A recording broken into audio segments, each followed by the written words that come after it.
আবার কেউ কেউ আছে এগুলো করে কিন্তু ছবি তোলে, অ্যাসাইলাম অ্যাপ্লিকেশন করে। এগুলো লন্ডনে আমি দেখেছি। অ্যাসাইলাম, যেহেতু আমি শত শত অ্যাসাইলামের ম্যাটার ডিল করেছি, ইচ্ছা করে মানে যে সে প্রতিবাদ করে তার বাংলাদেশে ফিরে যাওয়াটা এখন হুমকি, সে অমুকের বিরুদ্ধে কথা বলেছে, অমুকের বিরুদ্ধে এই অন্যায় কাজটা করেছে।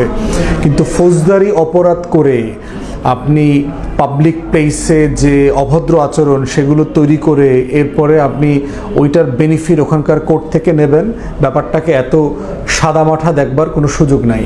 বাস্তবতা অনেক ডিফারেন্ট। আমার ইংল্যান্ডের অ্যাসাইলাম ডিল করবার যে অভিজ্ঞতা সেখান থেকে দেখেছি।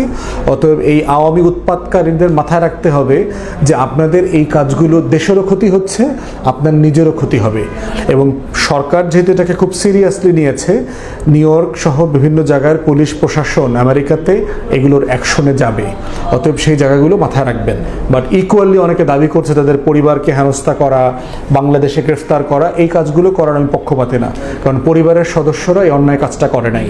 সে হয়তো ওই দুষ্ট লোকের আত্মীয় স্বজন, বাবা মা ছেলে মেয়ে হতে পারে, কিন্তু এই অন্যায় কাজের সাথে সে জড়িত না। অতএব যিনি জড়িত না তাকে এই ফৌজদারি অপরাধের মানে শাস্তি দেওয়া অথবা তাকে হুমকি দেওয়া, তার বাড়িতে র্যাবের গাড়ি পাঠানো, পুলিশ দিয়ে খোঁজখবর নেওয়া, এগুলো করাটা খুবই অন্যায় কাজ হবে, এটা ন্যায্য কাজ হবে না।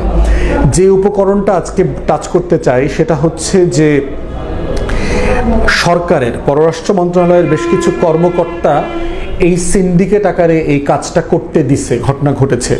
আপনারা যদি দেখেন যে মির্জা ফখরুল ইসলাম সাহেব যখন বের হয়ে এসছেন, জামাত শিবিরের সাবেক শিবিরের নেতারা যারা পিছনে ডক্টর তাহের সাহেবকে কর্ডন করে আনছেন, সেই সময়টাতে একজন স্যুট টাই পরা একটা লোক মির্জা ফখরুল সাহেবকে হাত টান দিয়েছে, এদিকে আসেন, এরকম এদিকে আসেন, আমার সাথে আসেন।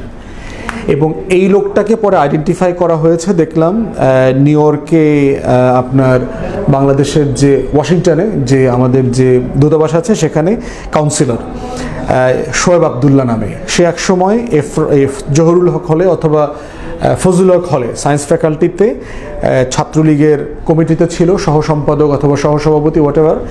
এবং এটা খতিয়ে দেখা দরকার, এই লোকটাই মিসগাইড করেছে। এর সাথে এই লোকটাকে কিন্তু ইতিমধ্যে ট্রান্সফার করে নেপালে ডেপুটি অ্যাম্বাসেডর করা হয়েছিল।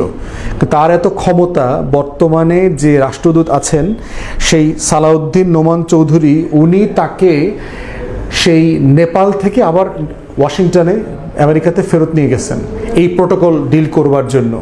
এবং এর সাথে আরও একজনের নাম আসছে দেখলাম।